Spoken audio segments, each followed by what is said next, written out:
If you had one book that you would hand a young person today and say, listen, you need to read this. I don't care who you are. You need to read this. What would that book be? I Am That. I Am That. Tell me more. So, I Am That is a conversation between a student and a spiritual teacher. And that book actually has been consistently on like the top five books you would want if you were stranded on an island. Hmm. And it's like a resource material. It's not like a one and done thing. One would go back to it and just pick it up anywhere in the middle. There's no chronology to it. You can just pick up and Mm-hmm. go, okay, here's what he asked this guy, and this is what he answered. Mm. And it's written by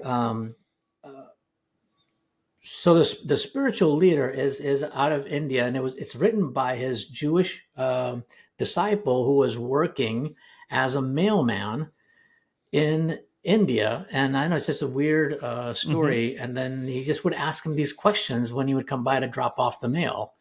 And then eventually, he left that, and then he has a like an old school, cassette tape recorder, Mm-hmm. and he would just start recording his answers, and then that led to the book.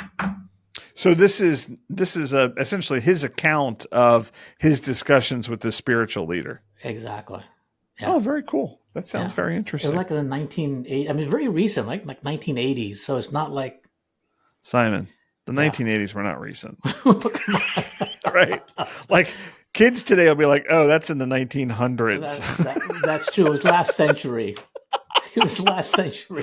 So, which adds to the wisdom of it, right? Oh, this is from the last century. It's quite wise. It's been Yes. around. It's been around. That's awesome.